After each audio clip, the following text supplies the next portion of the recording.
everybody. Thanks for stopping by Killer Off-Road Hobbies, your one-stop shop for RC fun. Let's do this.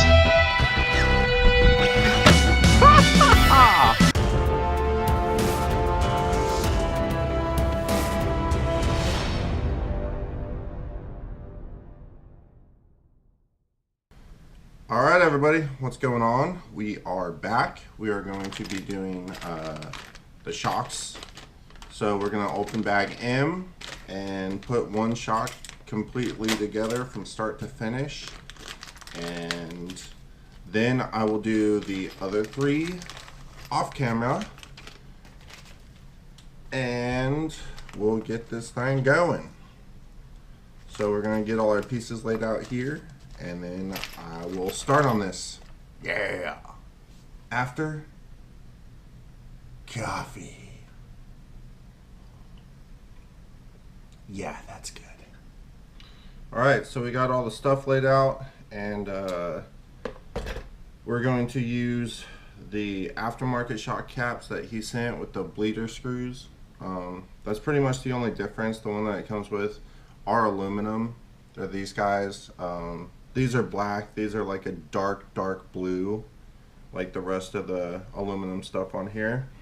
But so this first bag M, is going to be a front shock. Now it comes with two sets of plungers, a 10 hole and an 8 hole. We're going to use the white ones, the 8 hole, because that's what it calls for on here. But if you wanted your suspension to be a little bit softer, I am going to be jumping this thing. So I'm going to use the 8 hole. If you wanted your suspension to be a little bit softer, you would use the 10 hole, because it lets more fluid go through. Okay, so we got everything laid out. I did put the little rod end on the end of the shock shaft, which is real easy. You just thread it on there. So we're going to get into this. First thing it calls for is for you to take washer TKR6009, which is this guy, and you just slide it over the end here, and that's going to be slid all the way down into the little groove for it to make sure it doesn't leak out of the bottom of the shocks. Then you get your plastic piece TKR6008, which is this going to be this little guy right here. Hopefully you can see that. It's got a little ring on the inside with a thicker outside, and that's going to go down into the end of the shock like that, and then just press it down in there. Make sure it seats down nice and tight. And when you cut all these little pieces off of your parts trees, make sure you get all the little burrs off of them. Take your time. I use this knife. It's called a sheetrock knife, and kind of just scrape it off of there. But whatever technique you think will work best for you, but that's something that definitely needs to be done. Okay, so then you get one of these orange rubber washers. You're gonna just seat that down in there nice and gently.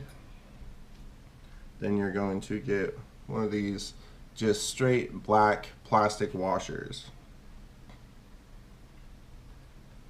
Set that down in there like that. Then you get one more of the orange right on top.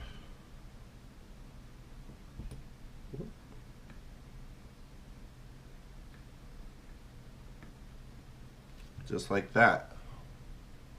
And then you're going to get your bigger piece to kind of cap it all off. I like that, with the bigger piece sticking out. And then you're going to take your aluminum bottom shock cap and just thread it on. Alright, like that. Beautiful. Alright, and then you want to get that as tight as possible. So if I can find my little wrench, just use pliers, being very gentle. There we go. So that should be nice and tight, not gonna leak. Awesomeness. So now what we're gonna do is put our little ball inside a rod end. Just put it in there and clamp it in. Ta-da! Okay, so what I like to do is I like to put the rod end on and then slide it up through instead of trying to mess with it at the end. So what we're going to do is slide our shock boot on all the way to the bottom, and then we're going to just feed it through the bottom. Go ahead and put our shock boot up on the bottom shock cap where it's supposed to be, and press it up. And then we're going to take our piston and put it down, making sure the dome is towards the bottom. So drop it in there, which I've already dropped it in there. And then we're going to take our nut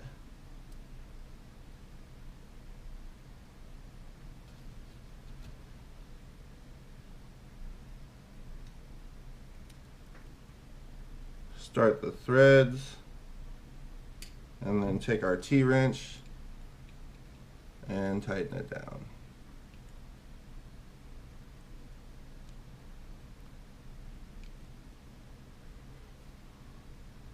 Okay, so the difference between the front and the rear is that the rear gets number 600.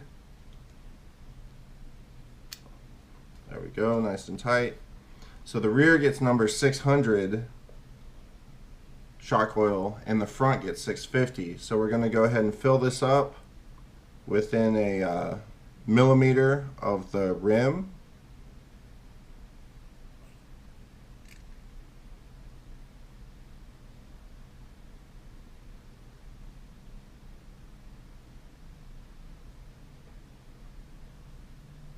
Right about there. Then we're going to compress it. Come back all the way out, compress it again, come back all the way out, compress it again, come back all the way out. And now we're going to leave that alone while we do the next step so that we can get all the air bubbles out. Alrighty. So now it calls for the shock cap. So like I said, we're using the vintage shock cap with the bleeder, and all we're going to do is take this little plastic or this little rubber washer thing and shove it inside the shock cap. And you want the dome to be facing down, so it's going to go in the shock cap right like that. And then you just press it down in there, being very gentle with it, but making sure it gets in there nicely. And it should look like that. Now we're going to put our shock cap on.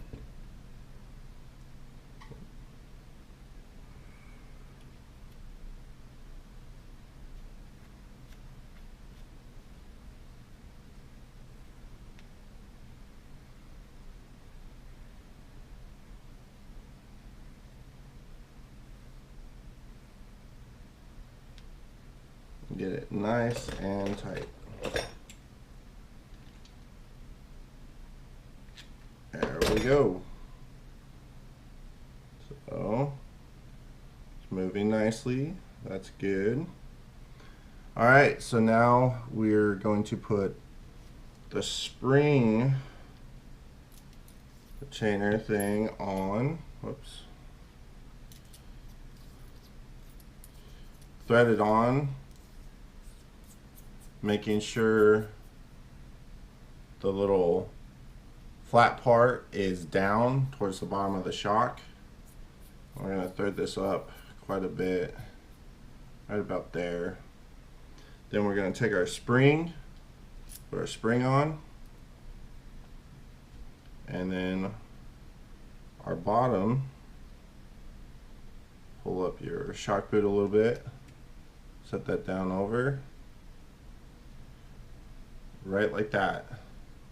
So you want to make sure you have this hole right here because it wants you to put this grub screw through that hole so that your shock rod end and your bottom spring retainer don't move.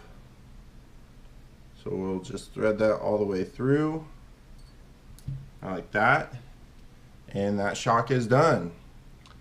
So we'll compress it. Dang, that feels nice. All right. So I'm going to do the other 4, and then I will show you, or the other 3. I need more coffee. So we're going to do the other 3, and then I'll show you how to put them on the truggy. Right on. More coffee. Yeah. All right. All jokes aside, so all the shocks are done. These are the rears. These are the fronts. As you can see, there's quite a difference in them, so you shouldn't get them mixed up. And now we are going to go ahead and put them on the chassis, but I want to show you one last thing that I haven't showed you yet. So you take this little plastic piece right here and you just put it in here. I know it's simple, but I want to go over all this stuff with you guys. So just like that, easy squeezy. Now we're going to bring the chassis back and show you how to put it on the chassis.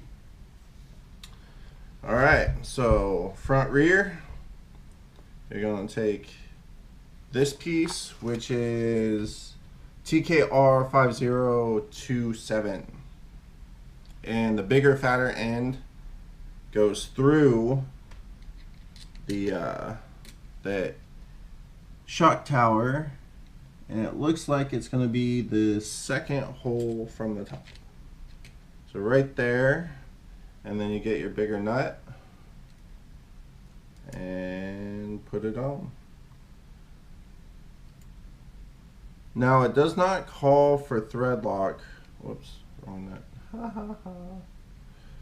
So it doesn't call for thread lock on this rear nut because it is a lock nut, but the smaller front nut calls for thread lock because it is not a lock nut. So we're going to tighten that down with our T-wrench, getting it nice and taut. Yeah, okay. So now we're going to take one of our front shocks. I like to aim all of this stuff towards the outside. It's pretty much your prerogative, but it looks like shock hood position, second hole from the inside tower, 44 millimeters droop. Okay, so we're going to put it on the second inside hole on here as well. So we'll slide that in, put it down in there, and take one of our long screws and feed it through. I will give you guys a close-up of this as soon as I'm done showing you where it says to put it. So just screw that in. God, these kits are so nice. I can't say that enough. Like, did you see how easily that went together? Like, just flawless. Nice and tight. Okay, so you're going to take your smaller nut now that has a little ring on it, and we're going to put a dab of thread lock on these threads. It calls for it, and then we're going to go ahead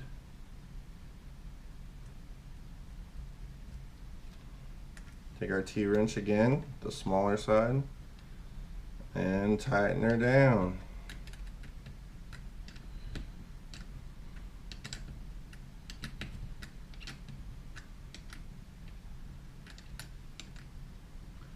It looks like the setup is the same in the rear as the front.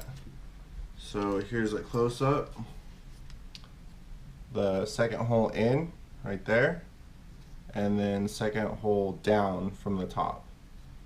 And that side, oh yeah, is nice and squishy. All right, I'm gonna do the other 4 shocks. 4, I keep saying that, 4. I'm gonna do the other 3 shocks, and we'll be right back. All right, so that is all the shocks on, all 4 of them. Front and rear, second hole down, second hole out on both sides. Thread locked, the outside nuts, and everything. So we are going to open bag now, and pretty much like put the plastics on it. It looks like possibly the servo is gonna go in. So I'm gonna get this open and we'll be right back. All right, everybody, so bag O is open. Getting exciting, we're putting electronics in. So we're gonna take our servo and our little servo plate, and it shows to mount it like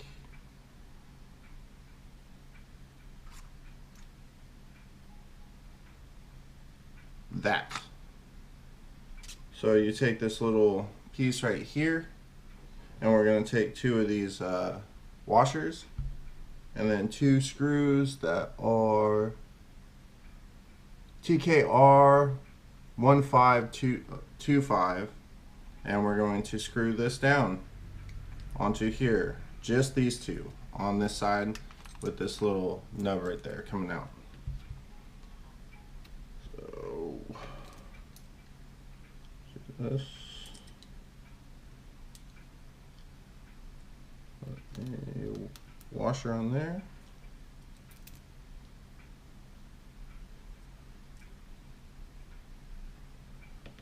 Whoop. Little parts, bunch of little parts right now. Okay, so now that we got those on there just like that, we're going to go ahead and mount it in this piece like this. So making sure that that's on the inside where the horn is, so it's going to sit in the chassis like this. If this is the front, this is the rear, and you want your steering horn to be over to the left side. And it's got this little notch here so that you can feed your wire through easily. So now it's calling to go ahead and screw those down. So we get the 25s and the TKR 1525 and TKR 12. So we're going to use the other 2 washers that we have, these guys, on this side, and then these just get screwed into here. So we'll go ahead and do that and get this all mounted down. All right. Okay, so I did kind of skip ahead, I'm sorry, but all I did was take this little piece that you mount the ESC on, and you screw it on with these 2 screws right here, and it gets 2 of these little rubber washers.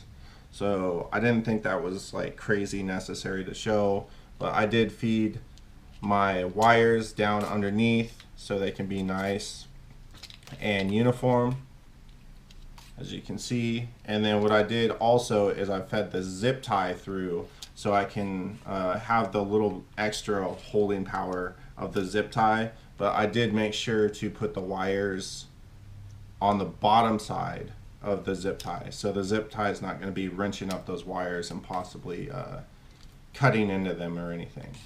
So what I'm going to do now, and I put my M3 tape on the bottom. It does not come, this kit does not come with M3 tape, so you will have to provide your own. So what I did with this Mamba Monster X was I taped it, and this seems like it's going to be the best way to put it on here. Turning it the other way, it didn't fit very well. So I'm going to put it on here like this, where the motor is going to connect right here. But it is a tight squeeze in these kits, guys. So just try and utilize the limited space you have as best you can, because you are kind of limited. I'm not sure about this one because the chassis is longer, but I know in the MT410 you are limited to motor size depending on how big your ESC is. And if you're wanting to run 6S, chances are your ESC is going to be relatively big. So this Mamba Monster X is quite a bit bigger than my my Hobby Wing Quick Run that I have in my MT410. So we'll see. Hopefully we don't have any space issues with the motor and everything. We're going to push that down on there nice and tight. We're going to make sure that our zip ties are not on any wires here, and I'm going to go ahead and get that zip tie wrenched down. That just makes it a lot more secure, I think. And I'm going to leave a little bit of the zip tie sticking up, because after the first run I'll wrench that down and then cut it off flush. But now all our wires are ready to go. As you can see, this is our receiver box right here, so we can run these into here and just kind of get them out of the way for a minute. Okay, so now what it does call for is this little piece right here that holds down your wires. So you're going to take screw number TKR1322 and just put it through there, and then it clamps these wires down in the chassis real nice.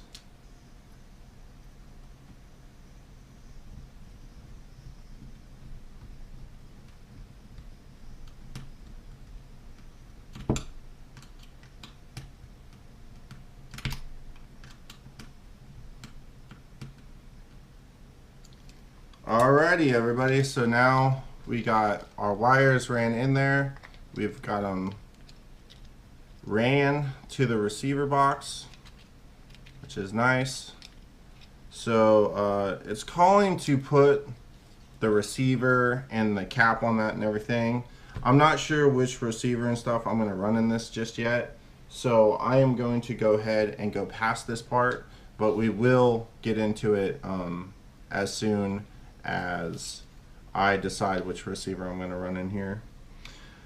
Okay, so now it is calling for me to put this and the battery tray on, or not this. So we're going to set this aside and we're going to open bag P, and bag P is our last bag. So this is going to be where we put the battery tray on, mount the motor, and then put both of these on the chassis. So I'm going to get all of this stuff ready and show you what's up. And we won't be using one of these plastic servo horns because Rich Duperbash stripped his out right away. Plus the high-tech servo he sent me came with an aluminum one. So I'm going to go ahead and run these battery straps. Super easy. It's got the slots for it, and then we'll be right back. Alright everybody, so this is the Castle 1515 2200 kV motor, and this is how you mount the motor mount on it. It provides the screws, but you want to make sure that this slot right here is on the outside, and the motor is going to slide in just like this. So, right like that.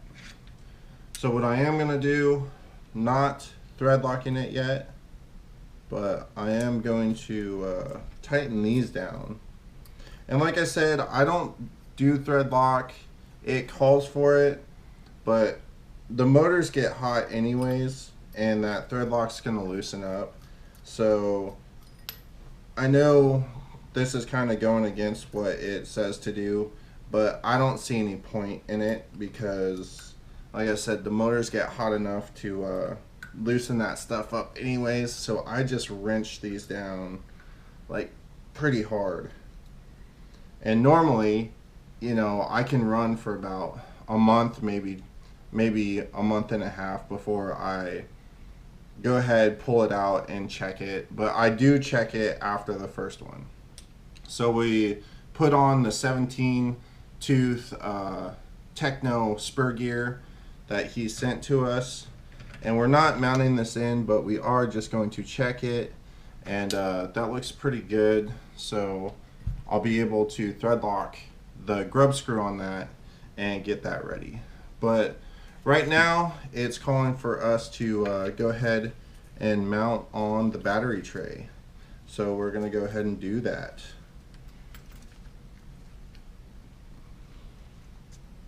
So it wants you to use TKR 1341, which are a bunch of these little stubby guys, really stubby little guys, and they're gonna go down through the top of the battery tray, and it does say to thread lock these because they are going into aluminum. So I'll do this first one, and then I'll screw in the rest and be right back. Kind of give you a look.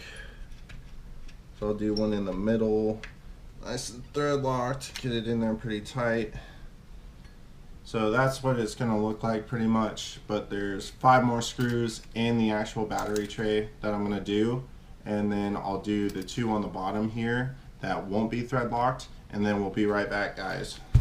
I want to get this done in this video. Alright everybody, so battery tray is mounted on there, all the screws in and thread locked, and now it is calling for the motor to be put in. So we're going to need, which ones? The TKR 1346s. 13, where is it? 1346. Right there. Yes. So these longer screws right here, you're going to get these washers that are provided, and you're gonna thread lock the bejesus out of all of this stuff. So what we're gonna do right now is pull the grub screw on our pinion out and thread lock it.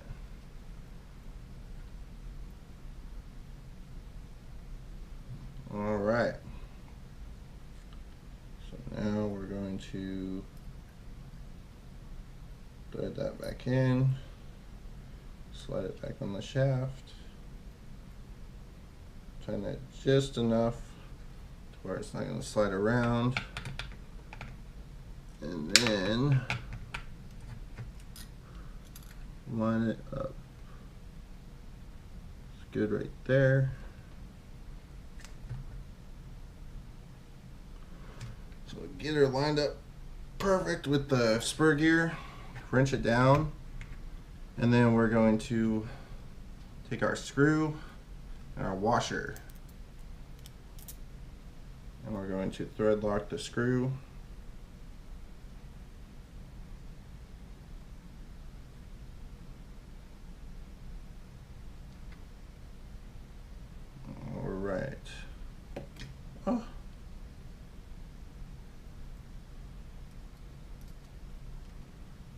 put it down through the top.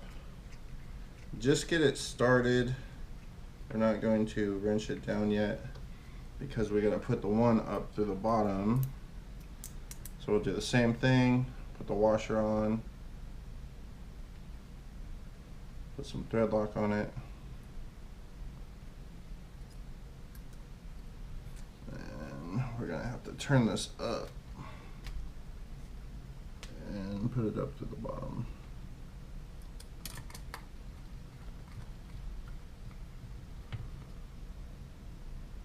Okay, so now we're going to set our gear mesh.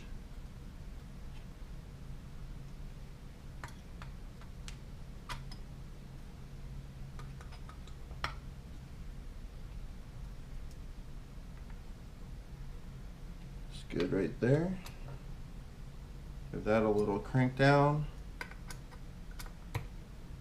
Give that one a little bit. Check it again. Still good. So now we're going to wrench it down.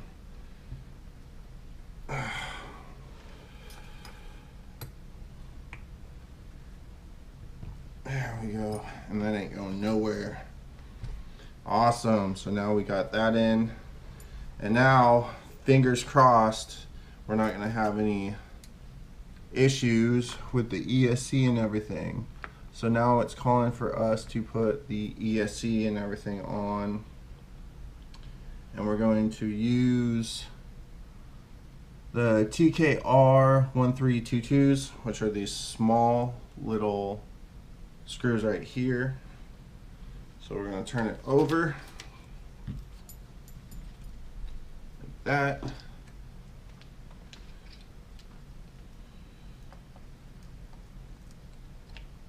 We're going to put one screw in because we have something we got to do that I'm going to show you. This is going to be a long video, guys.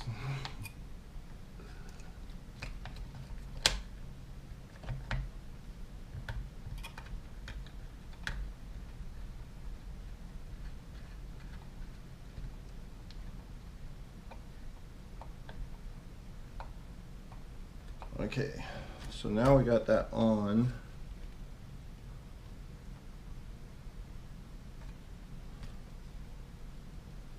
Everything looks good. All right. So now I'm just going to screw all these screws in here. And go with it. You do get a couple bigger screws, but it's just the screws that you have. So I'm going to go ahead and get this part done, and we'll be right back. Alright everybody, so I decided to use the Synchro transmitter that came with the Psycho. So I put some M3 tape on it, on the receiver. I got it in there, I got it hooked up already. But here's a closer look. You can see this is servo, ESC and 2, and then we got the fan for the ESC and vac. But yeah, so now what we're going to do is we're going to take this little piece here with that little nub, and it gets two little tiny screws that are that one and that one. So it gets these two little screws, and once you feed your wires in there, basically this just holds your wires down, and you just slide it in there.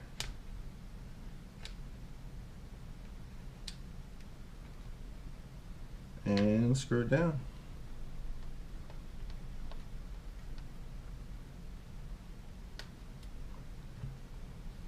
Okay, since everything else is pretty much straightforward, I'm just going to show you how to make the little steering link.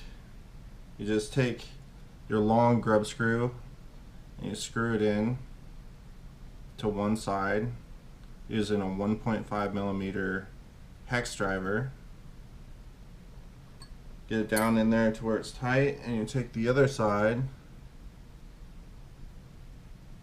and thread it on, and it just wants 1 millimeter in between.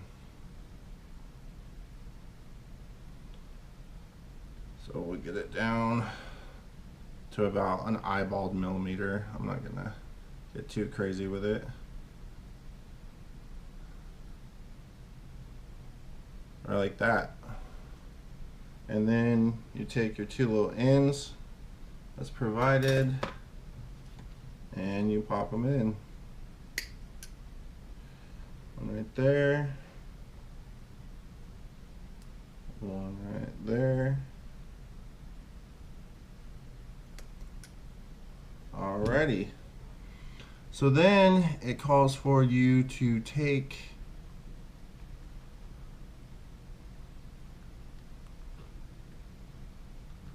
TKR1407, which is going to be this guy right here, your long button head bolt.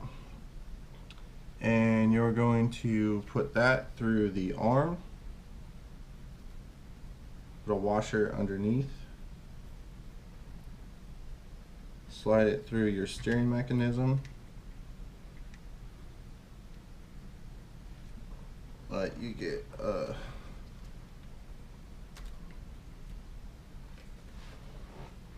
this is remembering from the MT410. This part's kind of tricky because you have to slide a nut up through there and then thread it in, but it's a pretty tight squeeze. So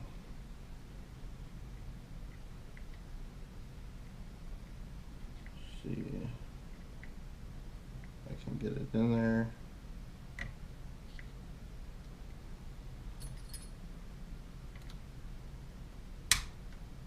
Yes, I got it in there. Okay. We're going to take our little drag link.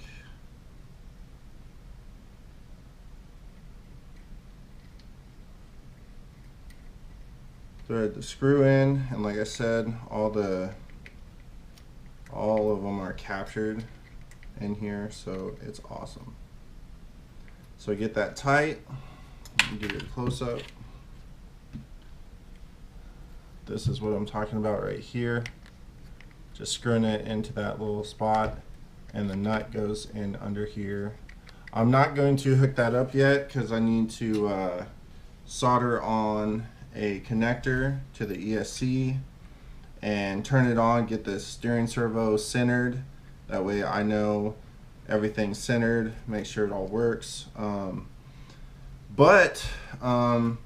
This is where we're going to conclude this video right here. I will show you the small little things afterwards, but this is pretty much done. All I got to do is solder a connector, hook up my motor, and just put the receiver cap on, which goes like this.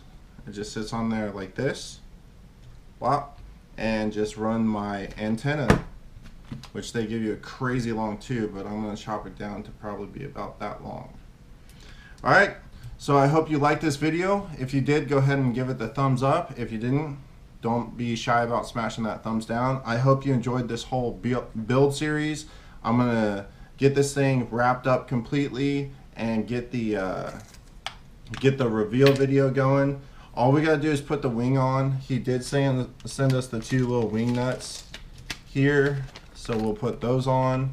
In the reveal video, I'll have the full list of all the upgrade parts he got for this thing that worked. And yeah, so you know, if you're new to Killer Off-Road Hobbies, subscribe, check out the description if you want to get in on any ongoing or upcoming raffles, and you can get a t-shirt. It's not this shirt, but it is a nice t-shirt and it supports the channel. Alright everybody, you take it easy, get out there, get an RC, go have some fun, and we'll see you next time. Peace!